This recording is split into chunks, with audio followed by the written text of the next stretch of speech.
दोस्तों ये कहानी जॉश नाम के एक लड़के की है जिसके पास एक ऐसी जादुई ताकत आ जाती है जिसमें वो सिर्फ लड़कियों को टच करके उन्हें अपने काबू में कर सकता था। तो कहानी शुरू होती है और हम जॉश नाम के एक लड़के को देखते हैं जो कि एकदम साधारण सा लड़का है और एक एडवर्टाइजिंग कंपनी में काम करता है। आगे हम देखते हैं कि जॉश अच्छे से तैयार होकर अपने ऑफिस निकल जाता है। इसके बाद हम एक आदमी को देखते हैं जो एक लड़की के साथ इंटीमेट हो रहा था। दरअसल ये आदमी इस टाउन का मेयर बनना चाहता है। वहीं इस मेयर की एक सुंदर सी पत्नी भी थी और ये दोनों एक कंपनी में आए थे अपने इलेक्शन के लिए पोर्टफोलियो बनवाने। फिर हम देखते हैं कि इसी कंपनी में जॉश भी काम करता था। आगे काम करते हुए जॉश की नजर मेयर की पत्नी सिंडी पर पड़ती है और वो उसे देखते ही उसके प्यार में पड़ जाता है। पर तभी वहाँ पर जॉश का बॉस आता है और उसे कहता है कि मुझे सब पता है, तू देख क्या रहा है, बेहतर होगा कि तू अपने काम पर ध्यान दे, नहीं तो तुझे लात मारकर यहाँ से भगा दिया जाएगा। फिर जाने से पहले वो उसे कहता है कि वैसे भी तेरी कोई औकात नहीं है कि तू इस लड़की से बात भी कर सके और इसे पटाना तो बहुत दूर की बात है। फिर उसके बॉस के वहाँ से जाते ही उसकी सेक्रेटरी वहाँ पर आ जाती है और वो भी जॉश के मजे लेने लगती है। कहती है कि अब भी तुम्हें कोई लड़की मिली है या नहीं।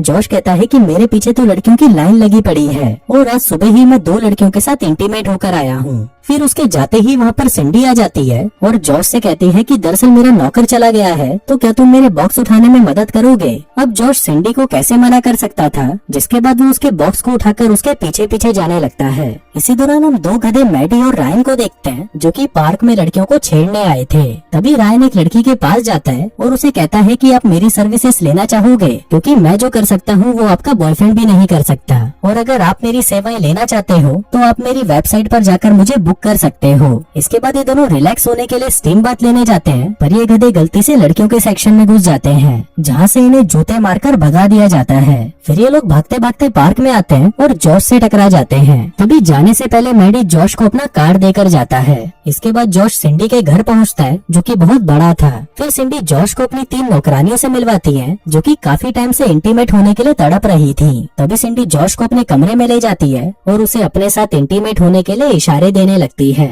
लेकिन फिर कुछ ही देर में वहाँ पर उसका पति भी आ जाता है और ये सब मिलकर एक एड शूट करने लगते हैं। अब शूटिंग के दौरान सिंडी जॉश से ही चिपकी पड़ी थी, जिस वजह से उसके पति को ये देखकर बहुत गुस्सा आ रहा था। आगे एड की शूटिंग स्टार्ट होती है, लेकिन तभी मेयर अपनी स्क्रिप्ट भूल जाता है और अपना सारा गुस्सा जॉश पर निकालने लगता है। फिर उसी रात मेयर और सिंडी आपस में बातें कर रहे थे, जहाँ पर सिंडी कहती है कि मुझे इस कंपनी का बॉस 1 नंबर का गधा लगता है, क्योंकि वो बस हर टाइम मुझे ही देखता रहता है। इस पर मेयर कहता है कि तुम हो ही इतनी खूबसूरत कि हर कोई तुम्हें देखना चाहता है। सिंडी कहती है कि हाँ, हर कोई सिवाय तुम्हारे। और यहाँ पर हमें पता चलता है कि सिंडी मेयर से चिड़ी हुई थी क्योंकि वो काफी टाइम से उसकी जरूरतों को पूरा नहीं कर रहा था।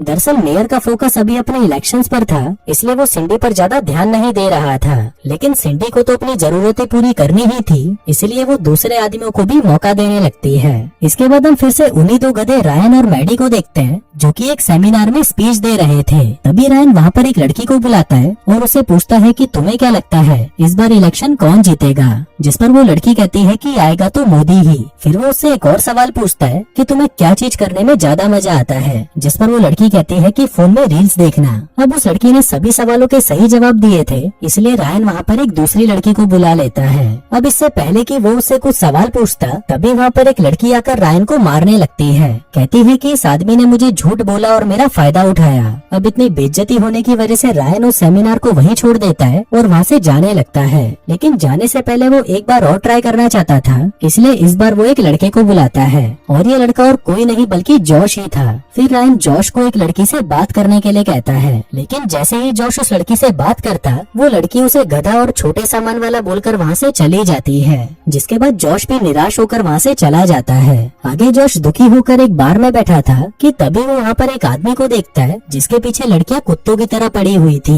वो आदमी उन लड़कियों से रिक्वेस्ट करता है कि प्लीज थोड़ी देर मुझे छोड़कर थोड़ा डांस कर लो, लेकिन वो लड़कियाँ तो उससे चिपकी ही पड़ी थी। थोड़ी देर बाद वो आदमी जॉश के पास आता है और उससे बातें करने लगता है। वो उससे पूछता है कि क्या हुआ, तुम्हारी शक्ल लटकी क्यों हुई है। इस पर जॉश कहता है कि भाई अब मैं क्या बताऊं, मेरी जिंदगी की तो लगी पड़ी है, ऊपर से कोई भी लड़की मुझे भाव नहीं देती और जब मैं उनसे कुछ मांगने जाता हूँ तो वो मुझे ढीला ढक्कन बोलकर वहाँ से भाग जाती हैं। ये सुनकर वो आदमी कहता है कि लड़कियों का चक्कर ज्यादा होना भी एक श्राप है जॉश कहता है कि ऐसा कैसे हो सकता है। वो आदमी बताता है कि मुझे एक श्राप मिला है कि जब भी मैं किसी लड़की को छूता हूँ तो वो लड़की मेरे लिए पागल हो जाती है, जिसके बाद वो सिर्फ मेरे साथ इंटीमेट होना चाहती है। जॉश कहता है कि फिर ये श्राप कैसे हो सकता है। आदमी कहता है कि ये श्राप ही है। शुरू में तो बहुत मजा आता है, लेकिन अब मैं इससे परेशान हो चुका हूँ, इसलिए अब मुझे एक ऐसा आदमी चाहिए जो इस श्राप को मेरे से ले सके। अभी सुनकर जॉश खुशी से पागल हो जाता है और उसे कहता है कि प्लीज आप ये श्राप मुझे दे दो। वो आदमी उससे पूछता है कि पक्का तुम ये श्राप लेना चाहते हो, क्योंकि बाद में तुम इस श्राप को किसी दूसरे को तभी दे सकते हो जब वो खुद तुमसे लेना चाहेगा। जॉश कहता है कि ठीक है, मैं तैयार हूँ। जिसके बाद वो दोनों एक रस्म करते हैं जिसमें वो आदमी अपनी सारी शक्तियाँ जॉश को दे देता है। फिर वो आदमी एक लड़की के पास जाकर चेक करता है और पाता है कि अब वो श्राप उससे हट चुका है। अब ये देखकर वो आदमी बहुत खुश होता है और जॉश को गुड लक बोलकर वहाँ से चला जाता है। इसके बाद हम देखते हैं कि अब जॉश के अंदर ऐसी ताकत आ चुकी थी जिसमें वो किसी भी लड़की को छूकर उसे अट्रैक्ट कर सकता था। जिसके बाद वो लड़कियों के पास जाकर अपनी शक्तियों को टेस्ट करता है। वो देखता है कि सिर्फ टच करने से ही लड़कियां उसके पीछे पागल हो जाती हैं। जिसके बाद वो जानबूझकर लड़कियों को छूने लगता है और जैसे ही वो उनको टच करता है उन लड़कियों के शरीर में ठरक की आग भड़कने लगती है। हम देखते हैं कि अब तो जॉश की चांदी हो चुकी थी और अब वो एक साथ कई लड़कियों के साथ इंटीमेट होने लगा था।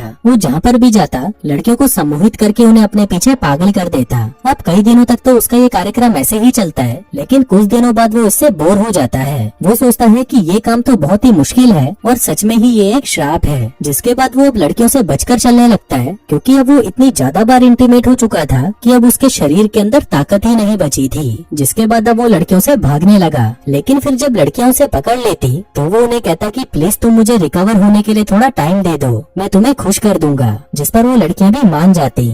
इसके बाद जब वो अपने ऑफिस में जाता है तो उसका बॉस उसका फिर से मजाक उड़ाने लगता है, लेकिन तभी उसकी नजर ऑफिस के गेट पर पड़ती है जहाँ पर बहुत सारी लड़कियां पागलों की तरह जॉश के पीछे पड़ी हुई थी। जिसको देखकर जॉश वहाँ से भागने लगता है और वो सभी लड़कियां भी उसके पीछे पड़ जाती हैं। इसी दौरान उसे एक बात पता चलती है कि श्राप के बारे में एक प्रोफेसर को मालूम है। जिसके बाद जॉश मदद मांगने के लिए उसी प्रोफेसर के घर पहुँच जाता है। वो कहता है कि प्रोफेसर मेरी मदद करो, पहले तो लड़कियां मुझे भाव नहीं देती थी, लेकिन अब वो मुझे इतना ज्यादा देने लगी है कि मैं लेना नहीं चाहता। अब उसकी ये परेशानी सुनकर वो प्रोफेसर उसे कहानी सुनाता है। कहता है कि एक बार एक आदमी को बहुत सारे बच्चे चाहिए थे, लेकिन उसके शरीर में इतना दम नहीं था कि वो अपनी पत्नी को बच्चा दे सके। अब इससे परेशान होकर वो एक बाबा के पास गया। वो कहता है कि बाबा प्लीज मेरी हेल्प करो, लेकिन वो बाबा भी उसकी हेल्प नहीं कर पाता। फिर एक रात बाबा को एक सपना आता है और इस सपने में उसे वही ताकत का पता चलता है जो आज तुम्हारे पास है। जिसके बाद बाबा उसके साथ वही रस्म करके उसे वो ताकत दे देता है। फिर ताकत के आ जाने पर वो अपनी पत्नी को इतने बच्चे देता है कि वो क्रिकेट की एक पूरी टीम बना लेते हैं। जिसके बाद धीरे धीरे करके ये ताकत एक इंसान से दूसरे इंसान में ट्रांसफर होती गई और फाइनली आज तुम्हारे पास आ गई और अब तुम इस ताकत को किसी को भी दे सकते हो अगर वो आदमी तुमसे लेना चाहता है तो। इसके बाद जब जॉश उसके घर से बाहर निकलता है तो हम देखते हैं कि वहाँ पर उसका बॉस भी था जो छुपकर उनकी बातें सुन रहा था। फिर अगले दिन जब जॉश ऑफिस जा रहा था तभी उसके पीछे फिर से लड़कियां पड़ जाती हैं। इसी दौरान उसे वो दोनों गधे भी देख लेते हैं और सोचते हैं कि इसके पीछे इतनी लड़कियां पड़ कैसे रही हैं। जिसके बाद जॉश की इस पावर की बात धीरे धीरे सभी को पता चल जाती है। वहीं न्यूज में भी इसी की बातें होने लगी थी कि इस लड़के के पीछे बहुत सारी लड़कियां पागल हो चुकी हैं, जिनमें न्यूज रिपोर्टर की पत्नी भी थी। फिर अगले दिन जब मेयर अपनी सेक्रेटरी के साथ इंटीमेट हो रहा था तभी उसे जॉश की पावर के बारे में पता चलता है। जिसके बाद वो भी उससे मिलने के लिए उसके पीछे लग जाता है। उधर रायन को भी जॉश से जलन होने लगी थी कि इस गधे के पास ऐसा क्या है जो लड़कियां इसके पीछे पागल हैं। वहीं जॉश बहुत कोशिश करता है कि कोई उससे उसकी पावर ले ले, लेकिन सभी उसे पागल समझते हैं। इसके बाद वो एक बार में जाता है जहाँ पर वो दोनों गधे भी उसका पीछा करते हैं। इसी दौरान जॉश को वहाँ पर एक आदमी मिल जाता है जो उसकी पावर्स लेने के लिए मान जाता है, लेकिन फिर वो उस रस्म को ठीक से नहीं कर पाता। उधर वो दोनों भी उन्हें देख रहे थे और वो सोचते हैं कि ये दोनों एक दूसरे को गंदे गंदे इशारे क्यों कर रहे हैं। इसी दौरान जॉश एक लड़की को टच कर देता है और वो लड़की कुत्ते की तरह उसके पीछे पड़ जाती है, जिस वजह से उनका ये प्रोसेस पूरा नहीं हो पाता। उधर मेयर जॉश के बॉस से कहता है कि मुझे भी जॉश की पावर्स चाहिए, जिस पर उसका बॉस मान जाता है और कहता है कि इसके बदले मुझे पैसा चाहिए। फिर वो उसे बताता है कि ये एक रस्म है जिसको करके तुम्हें ये पावर्स मिल सकती हैं। इसके बाद जब जॉश वहाँ पर आता है तो मेयर उसको देखकर वही गंदे गंदे इशारे करने लगता है, लेकिन इससे कुछ नहीं होता। इसी दौरान उसे वहाँ पर वही प्रोफेसर मिलता है जो उसे बताता है कि ये श्राप तभी काम करेगा जब सामने वाले का दिल साफ होगा, और अगर सामने वाला कोई बुरा इंसान निकला तो तुम्हारा ये श्राप उल्टा पड़ सकता है, मतलब कि जो तुम्हें पसंद करते हैं वो तुमसे नफरत करने लगेंगे। इसके बाद जब जॉश वहाँ से बाहर आता है तो रायन उसे किडनैप कर लेता है और उसे अपने साथ ले जाने लगता है। फिर रायन उसे कहता है कि तुम्हारी ताकत सिर्फ मुझे मिलनी चाहिए क्योंकि ये पावर्स मैं डिजर्व करता हूँ। जिस पर जॉश कहता है कि ये एक श्राप है और अगर तुम इसे लोगे तो बहुत पछताओगे, लेकिन रायन फिर भी ये ताकत लेने के लिए तैयार हो जाता है। इसके बाद जब ये दोनों वो रस्म कर रहे थे तभी वहाँ पर वो मेयर भी आ जाता है, पर तभी जॉश उसको मारकर सुला देता है। फिर अपनी पावर्स देने के बाद फाइनली जॉश को रिलीफ महसूस होता है क्योंकि अब वो इस श्राप से मुक्त हो चुका था। अब यहाँ से सीन शिफ्ट होता है और कुछ दिनों बाद हम देखते हैं कि रायन फिर से एक सेमिनार को अटेंड कर रहा होता है जहाँ पर वो एक एक करके लड़कियों को छूने लगता है, ये सोचकर कि वो सभी लड़कियां उसके साथ इंटीमेट होंगी। लेकिन तभी वो देखता है कि उन लड़कियों में ठरक के बदले गुस्सा चढ़ने लगता है और ऐसा इसलिए हो रहा था क्योंकि रायन एक बहुत ही बुरा इंसान था। इसके बाद वो सभी लड़कियां रायन के पास आती हैं और उसे नोच नोच कर मार डालती हैं। और दोस्तों इसी के साथ ही ये कहानी यहीं खत्म हो जाती है।